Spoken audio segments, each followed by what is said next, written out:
नमस्कार दोस्तों। मैं हूं Kumar Abhishek, India's most experienced CSAT faculty and mentor, और स्वागत करता हूं आपका कुमार मैथमेटिक्स में, India's most trusted organisation and YouTube platform.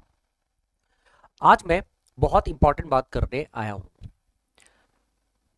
एक स्टूडेंट का फोन आया। जिस तरह से उसने अपनी बातें रखी, मैं आमूमन ये ऑफलाइन क्लासेस में तो बातें होती रहती है। उन जो भी बच्चे मेरे सामने होते हैं, मेरे आई कांटेक्ट में होते हैं, मेरे आसपास होते हैं, उनको पता होता है, वो मुझसे बात करते हैं, अपने प्रॉब्लम्स को साझा करते हैं, और मैं उनको हेल्प करता हूँ उनके प्रॉब्लम्स को कहीं ना कहीं टैकल करने में। लेकिन बहुत से बच्चे ऐसे हैं जो वो मुझे समझ ही नहीं पाए हैं। आज ये बताना ज़रूरी है ताकि ये मास स्केल पे, लार्ज स्केल पे जाए। पहले तो मैं बता दूं, बच्चे एग्ज़ाम के बाद जो यूपीएससी 2025 का एग्ज़ाम हुआ, उस एग्ज़ाम में कई बच्चों का सिलेक्शन नहीं हुआ, प्रीलिम्स क्लियर नहीं हुआ, what ever be the reason, वो प्रीलिम्स की वजह में, सॉरी, जीएस की वजह से हो या फिर सीसैट की वजह से हो, वो क्लियर नहीं होने पे बहुत धक्का पहुंचता है। ये बात तो हम सभी जानते हैं, और वो कहीं ना कहीं एक एंग्जाइटी क्रिएट करता है। और हम जब तैयारी कर रहे होते हैं इस तरह के एग्जाम की या किसी भी एग्जाम की, तो हम उसको जीने लगते हैं। तो जब आप उसको जीने लगते हो और आपको वो चीज़ उस अटेम्प्ट में नहीं मिलता है, तो आपको लगता है कि आप क्या करो अब। कहीं ना कहीं एंग्जस होना ये लाजमी है, एंग्जाइटी और डिप्रेशन होता है।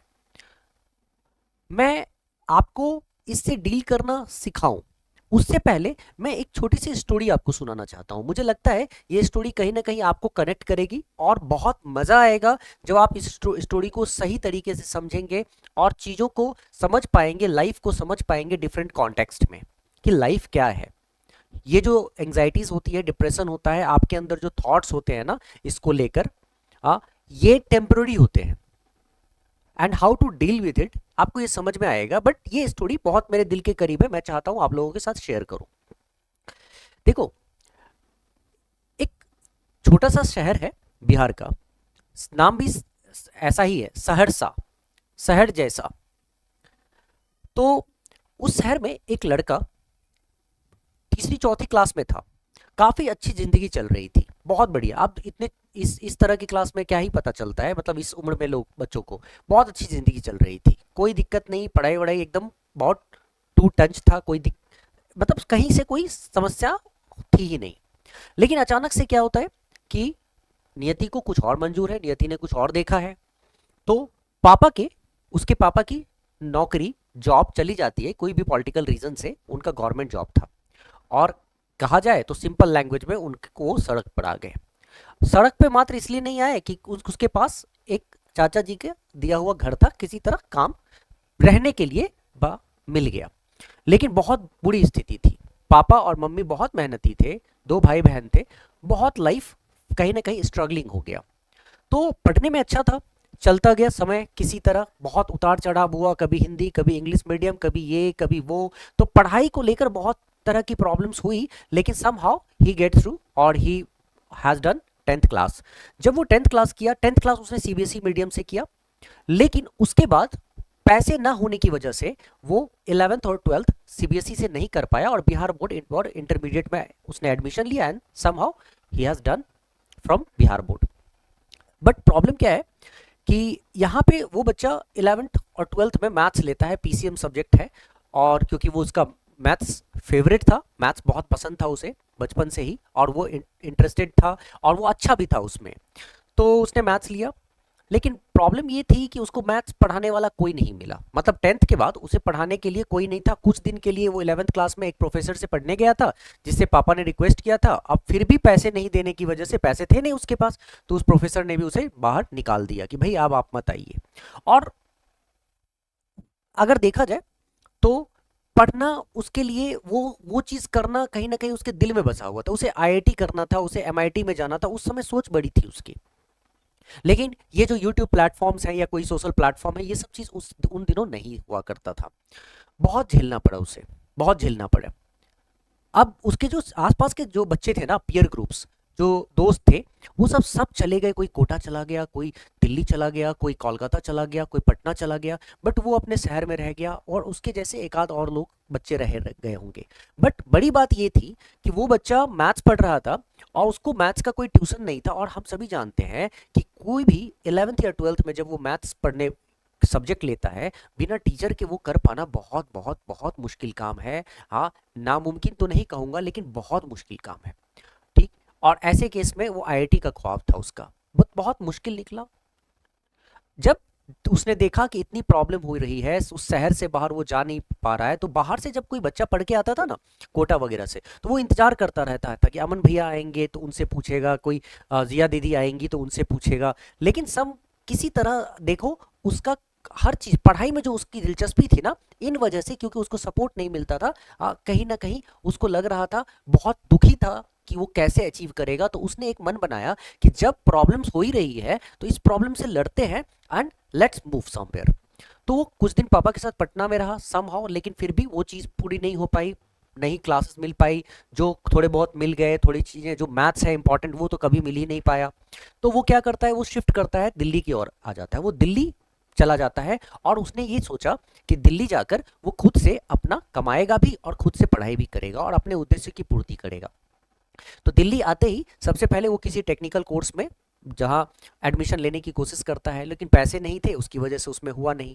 एक technical course already wrap up हो गया, तो उसके पास जिस तरह की भी अपॉर्चुनिटी बनी उसने ऐसा कर लिया, यूनिवर्सिटी में एडमिशन ले लिया जहां पे उसको एडमिशन मिला। और साथ ही साथ उस समय उसने बीपीओ इंडस्ट्री ज्वाइन किया। कड़ाके की ठंड में सुबह, जिस समय कोई उठ नहीं सकता था, उसे उस अलार्म, वो आज तक उस अलार्म को याद करता है जब वो सुबह उठ के जाया करता था, 3:30 बजे सुबह उठ के कड़ाके की ठंड में जाया करता था, बीपीओ इंडस्ट्री में काम करता था। लेकिन वो पढ़ाने में इतना ज्यादा दिलचस्पी थी उसकी, इतना इंटरेस्टेड था कि उसके साथ जब वो वापस ऑफिस से आता था तो वो पढ़ाता भी था और साथ ही साथ पढ़ता भी था।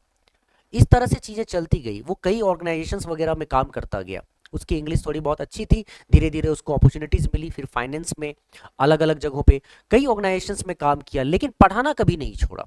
हाँ, 11th 12th को पहले पढ़ाया, बाद में इंजीनियरिंग की क्लासेस ली, एनडीए की क्लासेस ली, वैसे कर करके वो पढ़ाता चला गया। आगे उसको अपॉर्चुनिटीज़ मिलते गए। और एक दिन, वैसे तो काफ़ी बैंकिंग इंडस्ट्री में वगैरह में वो एप्टीट्यूड के लिए एंटर कर चुका था, कई दिनों से मतलब मैट वगैरह ये सब पढ़ा रहा था, एप्टीट्यूड पढ़ाता था। लेकिन एक दिन उसे बहुत अच्छी, बहुत बड़ी अपॉर्चुनिटी मिलती है, उसे यूपीएससी के लिए बुलाया जाता है और सी सैट की क्लासेस के लिए उसे बुलाया जाता है। और 21 साल की उम्र में वो बहुत फिट था, अपने फिटनेस पे बहुत ध्यान रखता था। हाँ, और साथ ही साथ 21 साल की उम्र में उसने पहली बार सीसैट की क्लास में एंटर किया, आई मीन यूपीएससी की क्लास में एंटर किया। और एंटर करने के बाद उसने देखा कि उसके सारे बच्चे जो बैठे हुए थे उससे सभी उम्र में बड़े ही थे, लगभग कोई 28 का, कोई 30 का।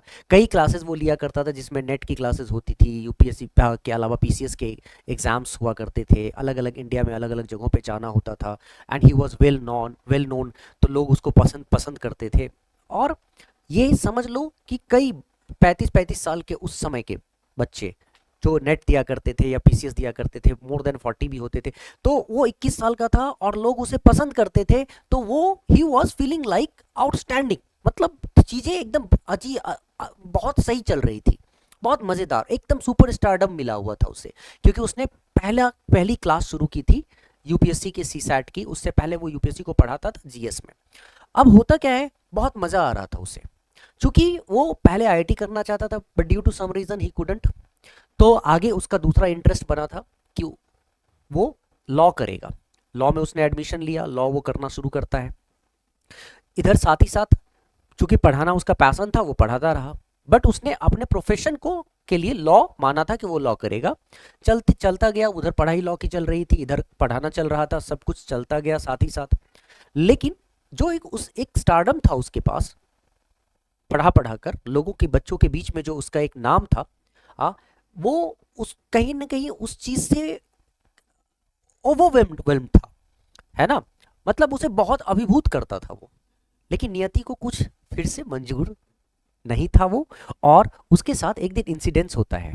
और क्या इंसिडेंस होता है, अचानक से उसे पता चलता है कि उसे एंकलॉजिंग स्पॉन्डिलाइटिस है। वो एंकलॉजिंग स्पॉन्डिलाइटिस स्पाइनल कॉर्ड की एक प्रॉब्लम होती है, ड्यू किसी भी रीजन से हो सकता है, जेस्चर पोस्चर से हो सकता है वो जिम जाया करता था, उसमें कुछ डिसिप्लिन खराब हो जाए, अगर आप ध्यान नहीं दे पाते हो, बहुत लंबे समय तक आपका छूट जाता है, तो इतनी क्लासेस उसकी हो गई, हो सकता है कोई भी रीज़न हो सकता है, बट द थिंग इज कि वो छूट गया, उसको एंक्लोजिंग स्पॉन्डिलाइटिस डायग्नोस हुआ, और वो स्पाइनल कॉर्ड का एक एक तरह से बीमारी कह लो कि वो डिफॉर्मिटी हो जाती है, थोड़ा सा स्पाइनल कॉर्ड में मूवमेंट हो जाता है, चेंज हो जाता है स्पाइनल कॉर्ड, और स्पाइनल कॉर्ड के नीचे यहाँ पे एक पेल्विस नाम का ऑर्गन होता है, उसमें मूवमेंट की वजह से होता है, जिससे कि बहुत बहुत बहुत पेनफुल लाइफ हो जाता है, और उसे बहुत दर्द, पूरे शरीर में स्टिफनेस, उसकी ज़िंदगी खराब हो गई। उसे ऐसा लग रहा था, उसे मेडिकल साइंस ने, जिस सारे डॉक्टर्स ने उसे बोल दिया कि ये ठीक नहीं होता है, ये समहाउ चलेगा, ये फिजियोथेरेपी होगी, कुछ होगा, लेकिन चलेगा, इसे कभी ठीक नहीं होगा, क्योंकि ये एज ओल्ड पीपल लोगों को हुआ करता था।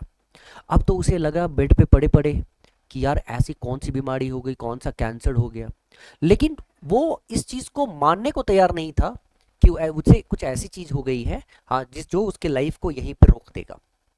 वे मान नहीं सकता था, क्योंकि उसके अंदर कहीं ना कहीं एक स्पिरिट था। जब वो शहर, छोटे शहर से छोड़कर दिल्ली आया था ना, उस समय भी जो फटे हुए चप्पल को पहन के दौड़ा करता था, ठीक है, बसों के पीछे भागा करता था, सुबह 3:30 बजे उठ के जाता था, रात के 11 बजे वापस आता था, और फिर दूसरे दिन वही करता था। कहने का मतलब ही वॉज अ फाइटर। तो इस वजह से उसने उस दर्द को सहने के बाद, वो एक ऐसा दर्द होता है कि चारों ओर आपको उठना मुश्किल हो जाता है, सुबह आप उठते हो, आप टर्न तक नहीं कर पाते हो, आप उस पेन में आप होते हो, आप अपने हाथ को होल्ड नहीं कर पाते हो, दैट इतना ज़्यादा पेन होता है उसमें। धीरे धीरे धीरे धीरे आगे चल के उससे रिलेटेड, उसकी वजह से उसे एंजाइटी के अटैक्स होना शुरू होते हैं। अब यहाँ से बातें आपको समझनी पड़ेंगी कि वो इतना, फिर भी याद रखो, फिर भी एंजाइटी के अटैक्स होने शुरू होते हैं, और उसी वजह से, उस स्पाइनल कॉर्ड की प्रॉब्लम की वजह से उसे वो कब डिप्रेशन में चला गया पता ही नहीं चला। और डिप्रेशन एक ऐसा फेज होता है, हमारा न्यूरोलॉजिकल डिसऑर्डर का एक ऐसा फेज होता है, जिसमें आपकी लाइफ आपको कहाँ ले जाती है आपको पता ही नहीं चलता है। आप बहुत सारी चीज़ें जो मेमोरी में आपकी है वो आप लूज कर जाते हैं, ठीक है, आपका मेमोरी लॉस होता है, आपको लाइफ में कई चीज़ों से डर लगने लगता है, लाइफ जीना आपके लिए बहुत मुश्किल हो जाता है, ठीक है, आप आई कांटेक्ट नहीं बना सकते हो लोगों से, आपको इतना डर होता है लाइफ को लेकर, हर चीज डरावनी होती है। डिप्रेशन उस फेज का नाम होता है, और वो डिप्रेशन में चला गया, पता ही नहीं चला। लेकिन वो फाइटर था, पढ़ता रहा, चीजों को चीजों को समझने की कोशिश करता रहा, कुछ तो उसे उम्मीद थी, उसे यकीन था, कुछ तो ऐसा होगा जो इस यंग लड़के को फिर से वापस खड़ा कर पाएगा। एक दिन कहीं से उसे पता चलता है कि सब कुछ तो ट्राई कर लिया, मेडिकल साइंस ने नहीं कुछ किया, मेडिकल साइंस से कुछ नहीं हो पाया, कोई बात नहीं है, एक काम करो, आ, योगा करके देखो। तो मरता क्या ना करता, उससे पहले तो उसे योगा का कुछ पता भी नहीं था, लेकिन योगा पता था, लेकिन वो उस चीज में बहुत ज्यादा दिलचस्पी नहीं थी। लेकिन फिर वही बात हो गई कि अब उसके लिए कुछ नहीं है, और किसी ने बोला, और कहीं से वो पढ़ता है कि यही एक ऐसी चीज है जिसको ट्राई किया जा सकता है, जहां से उसे उम्मीद की एक किरण मिलती हो, वो जरूर करेगा। और उसने ऐसा ही किया, उसने पूरे डेडिकेशन के साथ योगा किया, मेडिटेशन किया, लाइफ को डिसिप्लिन करने की कोशिश करना शुरू करता है। पूरे 9 महीने परेशान होने के बाद, जिस दिन उसने योगा शुरू किया करना, मेडिटेशन शुरू किया, और बहुत डेडिकेशन के साथ सुबह और शाम करता रहा, आपको एक बात बताऊं, 15 या 16वां दिन ऐसा रहा होगा कि एक दिन जब वो सुबह उठता है ना, तो एक मिरेकल होता है, सुबह एक मिरेकल होता है, उसकी आंख खुलती है, वो पलटने की कोशिश करता है, और वो पूरी तरह से पलट जाता है। और ये 9 महीने में कभी नहीं हुआ था, पूरे 9 महीने में उस दर्द में, वो लड़का इतने दर्द में था, वो कभी नहीं हुआ था, और उस दिन हुआ पूरे 15वें और 16वें दिन के बाद, जब से उसने शुरू किया था। उसे विश्वास नहीं हो रहा था, उसे भरोसा नहीं था इस बात को, तो वो, उसे लगा कि कहीं ऐसा तो नहीं, उस एक झटके में उठा, और वो एक झटके में उठा और उठ गया अचानक से, जो कि कभी हुआ नहीं था, उसे विश्वास नहीं हो रहा था, उसे लग रहा था कि वो पीछे मुड़ के देखता है कि कहीं ऐसा तो नहीं है कि मेरी आत्मा निकल गई हो और शरीर नीचे ही रह गया हो, वो भरोसा नहीं। फिर वो देखता है कि नहीं वही है, और वो जंप करता है बेड से, बहुत बार जंप करता है, बहुत बार जंप करता है, बस ये पता करने के लिए जंप करता है कि क्या सही में वो ठीक हो रहा है?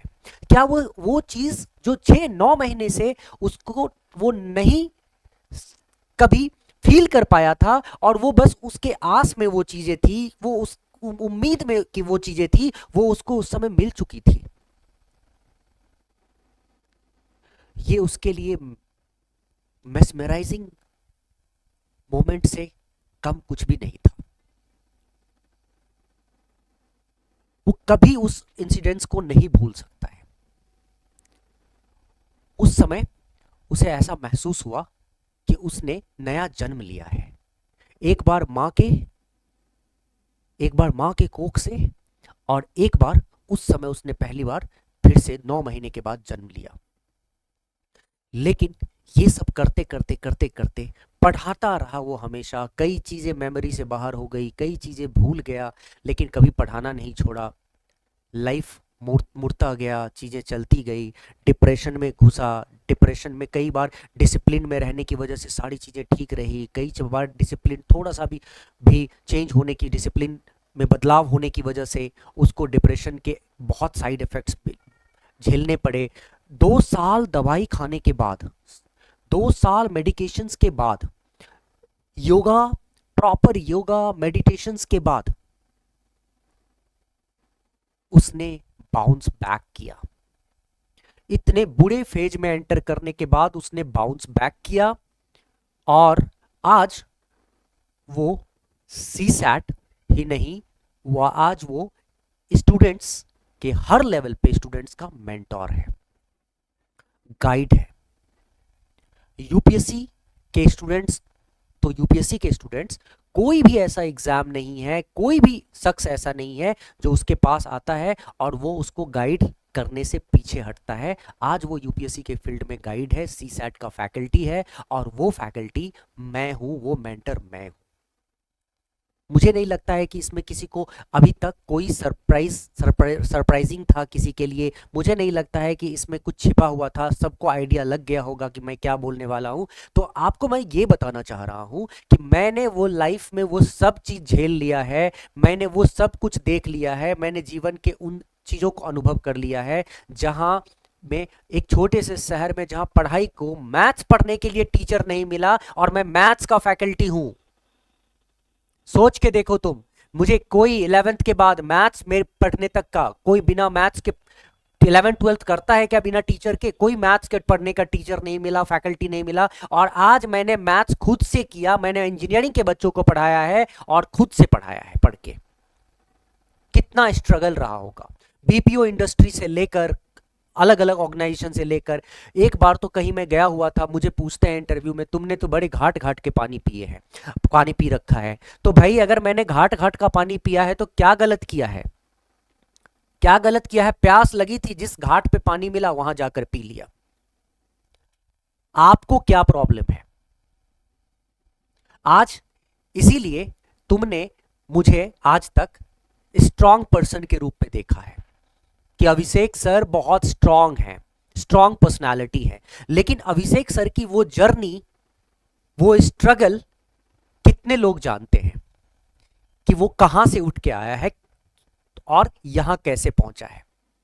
और जब मैं इस बात को इस तरीके से बोलता हूं, India's most experience CSAT faculty, तो उस समय केवल ये कंटेंट के लिए नहीं होता है, उस समय लाइफ के हर स्फेयर के लिए होता है जो स्टूडेंट झेल रहा होता है। लाखों स्टूडेंट को मैं पढ़ा चुका हूं, मैंने तुम्हें बताया है, मैंने आई कांटेक्ट से पढ़ा चुका हूं, कहने का मतलब ऑफलाइन में। तो मैं उन चीजों को बहुत अच्छे से जानता हूं, कैसे बच्चे, क्या एंजाइटी होती है, क्या डिप्रेशन होता है, आपका क्या फेज होता है, आप उससे कैसे निकलते हो, क्या करना होता है। I know those things. तो मैं आपका केवल पढ़ाने के लिए नहीं, आपके लाइफ के हर फेज में आपका मेंटोर साबित हो सकता हूं। जिसको यकीन नहीं है वो आजमा सकते हो। सीख बस यही दूंगा, किसी भी चीज को अपने ऊपर हावी नहीं होने देना है, प्रेजेंट मोमेंट में रहना है बच्चे। प्रेजेंट मोमेंट ही हमारी चाबी है, की है, सच्चाई है, प्रेजेंट वास्तविकता है ये। प्रेजेंट मोमेंट में रहोगे, खुश रहोगे। पास्ट में, पास्ट को समझने के लिए रखो, फ्यूचर में जीने की जरूरत नहीं है, फ्यूचर को ऑब्जेक्ट बनाया जा सकता है, ऑब्जेक्टिव बनाया जा सकता है, लेकिन रहना प्रेजेंट में है। खुद से सोच के देखो, गीता का सभी जानते हैं, गीता में ये लिखा हुआ है, परिवर्तन ही संसार का नियम है। श्री कृष्ण ने बोला परिवर्तन ही संसार का नियम है। और तुम देखो उसी जगह दूसरे किसी किताब में तुम पढ़ोगे, कई बार हर अलग अलग किताब में तुमको देखने को मिलेगा, there is always resistance to change. तुम देखो कितना इन दोनों के बीच कितना कॉन्ट्राडिक्टरी चीजें हैं कि श्री कृष्ण कह रहे हैं परिवर्तन संसार का नियम है, हमेशा इस संसार में परिवर्तन तो होगा ही होगा, और वहीं पे परिवर्तन का प्रतिरोध होगा। मतलब यह सोचो, परिवर्तन के साथ जो चलेगा, जो उस धारा में बहेगा, वो खुश रहेगा, उसको एंग्जाइटी नहीं हो सकता है, उसको डिप्रेशन नहीं हो सकता है, वो डिसिप्लिन में चलेगा, वो जिंदगी को जिएगा, बहुत करीब से फील करेगा उसको। लेकिन जो परिवर्तन के साथ नहीं चलेगा और उसका प्रतिरोध करेगा, रेसिस्ट करेगा, उसे बहुत मुश्किलों का सामना करना पड़ेगा, और ये एंग्जाइटी में जाने का, स्ट्रेस में जाने का सबसे बड़ा रीजन होता है। तो आज तुमने मुझे ये देखा कि उस जगह से उठकर, उस छोटे शहर से उठकर, इतने स्ट्रगल के बाद, अलग अलग जगहों पे घाट घाट का पानी पीने के बाद, मैं जब बाउंस बैक करता हूं, मैं खुद तुम्हें बता रहा हूं, डिप्रेशन से लड़ के 2-2 साल के मेडिकेशन के बाद यहां पे हूं, तो फाइटर की तरह तुम्हारे सामने खड़ा हूं। तो तुमने मेरे उस पक्ष को देखा है, मेरे स्ट्रेंथ को देखा है, बट मेरी जर्नी को नहीं देखा है कि मैं यहां तक कैसे पहुंचा हूं। तो मैं बस इतना ही कहना चाहता हूं कि अगर मैं ये चीज कर सकता हूं, तो क्या तुम नहीं कर सकते हो? जब मैं कर सकता हूं तो तुम भी कर सकते हो। कोई एक एग्जाम तुम्हें हिला दे, तुम्हारे पूरे मूल को हिला दे, तुम्हारे आधार को हिला दे, पूरे बेस को हिला दे, ऐसा नहीं होता है। जिंदगी एक एग्जाम का नाम नहीं है, लाइफ एक एग्जाम नहीं है, और लाइफ एक एग्जाम नहीं है, ये तो कंटिन्यूअस प्रोसेस है जिसमें आपको इंप्रूवमेंट करते रहना पड़ेगा। कई बार जो आप सोचेंगे वो आपको मिलेगा नहीं, और जब मिलेगा, जिस वक्त सोचेंगे वो मिलेगा नहीं, जो मेहनत कर रहे हैं वो चीज नहीं मिलेगा, लेकिन जिस वक्त मिलेगा वो इतना मिलेगा, इतना मिलेगा कि आप सोच नहीं सकते हो, आपके सोच से ज्यादा मिलेगा।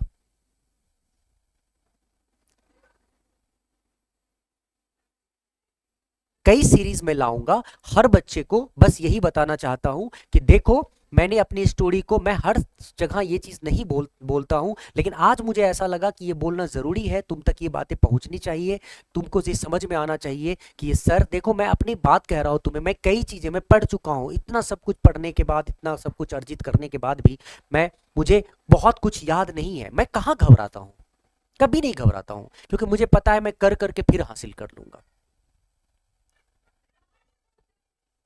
एंग्जाइटी का कोई मतलब नहीं होता है बेटा, अगर आपको जीने का तरीका आ जाए और आपको कोई मेंटर मिल जाए। मुझे गाइड की कमी बहुत खली, मैं अपने लाइफ में, उस समय ये प्लेटफॉर्म्स नहीं थे और गाइड नहीं था, इंफॉर्मेशंस का बहुत अभाव था, मुझे बहुत गाइड की कमी खली है। इसीलिए मैं अभी एजुकेशन में बदलाव, एजुकेशन में जहां तक मैं अपना योगदान दे सकता हूं, क्योंकि शिक्षा ही कहीं ना डेवलपमेंट का की है, शिक्षा ही डेवलपमेंट, विकास की चाबी है, और ये शिक्षा में बदलाव करना जरूरी है। और इसलिए मैं यहाँ पे हूँ, और ये तभी हो सकता है जब जो हमारे आज के छात्र हैं, जो हमारे स्टूडेंट हैं, वो आगे सही शिक्षा को, मोरली नैतिकता को ग्रहण करे, शिक्षित हो, सही शिक्षित दिशा में शिक्षित हो।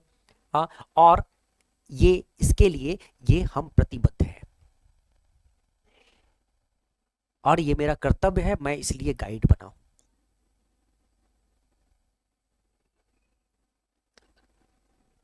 अब इसलिए किसी भी बच्चे को अगर ऐसा लगता है कि तुम में से किसी को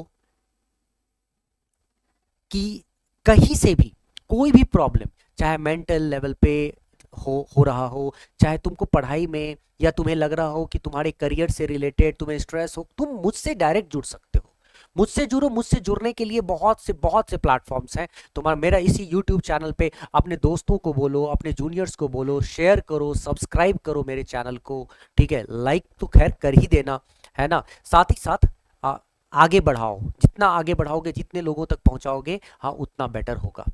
मेरे लिए तो होगा ही, तुम्हारे लिए भी बेटर होगा, उनके लिए भी बेटर होगा जिनको मेरी जरूरत है, जिनको मेरी रिक्वायरमेंट है।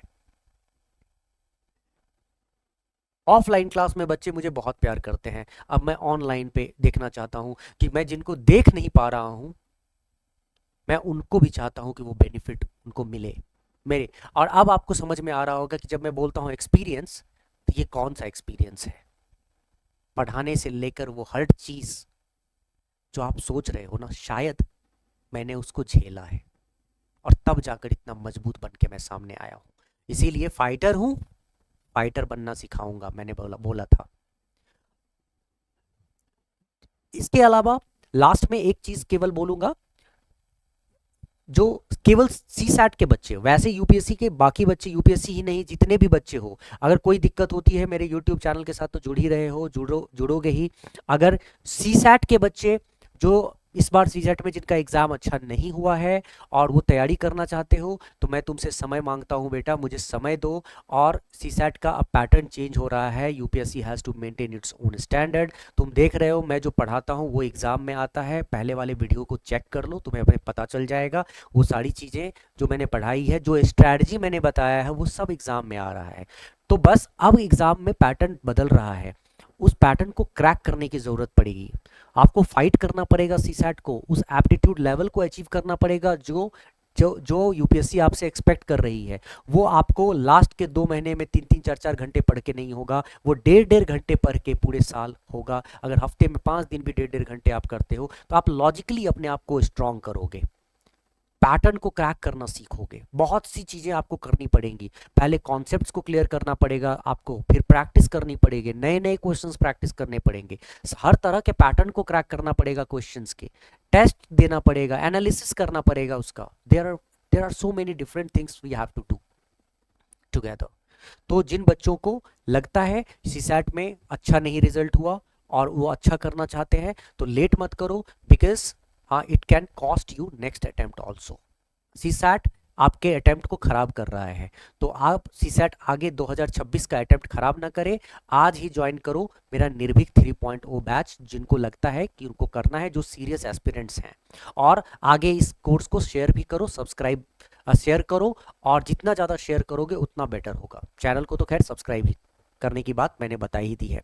और चूंकि 5 जुलाई से शुरू हो रहा है बैच, इसीलिए आपके पास टाइम बहुत कम है, लिमिटेड टाइम है, लिमिटेड सीट्स हैं, आपको अभी शुरू कर देना चाहिए। निर्भीक 3.0 कोर्स के लिए आपको कुछ करना नहीं है, आप ऑलरेडी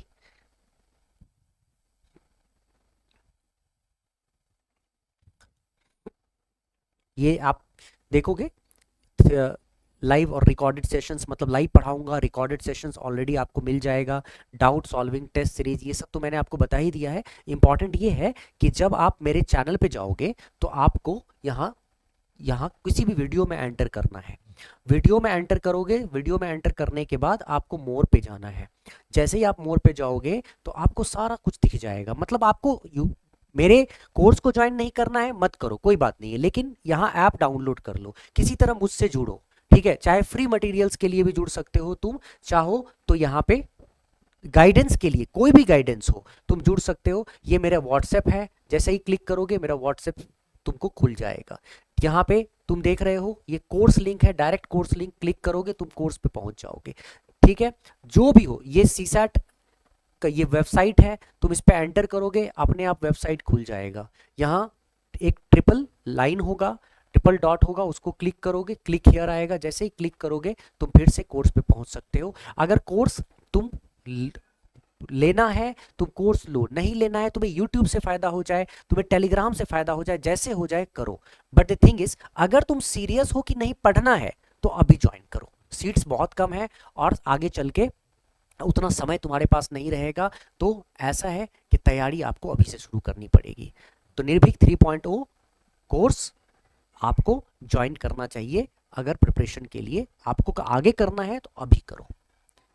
चलो गाइस, मुझे लगता है आज के लिए इतना ही। मैं वीडियोस लाता रहूंगा। ये एक सेशन था, बस तुमको बताना था कि जिंदगी में हम क्या चीज सोचते हैं और क्या होता है। जिंदगी में वो हर चीज नहीं होता है जो आप सोचते हैं। ठीक है, लाइफ अपनी दिशा, आपको दिशा दिखाएगी, आप उस दिशा में चलोगे, है ना। परिवर्तन को एक्सेप्ट करोगे, चेंज को एक्सेप्ट करोगे, उस धारा में बहोगे। इस तरह से जीवन चलेगा और खुशियां मिलेगी। खुशियां इन सब चीज़ों से के ऊपर बेस्ड नहीं होता है कि हम आईएएस बनेंगे तो खुश होंगे, है ना। तो एंजाइटी और डिप्रेशन ये एक अलग कहानी है। इस पे तो हम आगे बात और चर्चा करते रहेंगे। Thank you so much. Take care, see you. मिलते हैं नेक्स्ट सेशन में नए और बहुत ही स्ट्रॉन्ग कॉन्सेप्ट के साथ। कुछ भी जो आएगा तुम्हारे लिए वो बहुत इंपॉर्टेंट होगा। तब तक के लिए बाय। जय हिंद।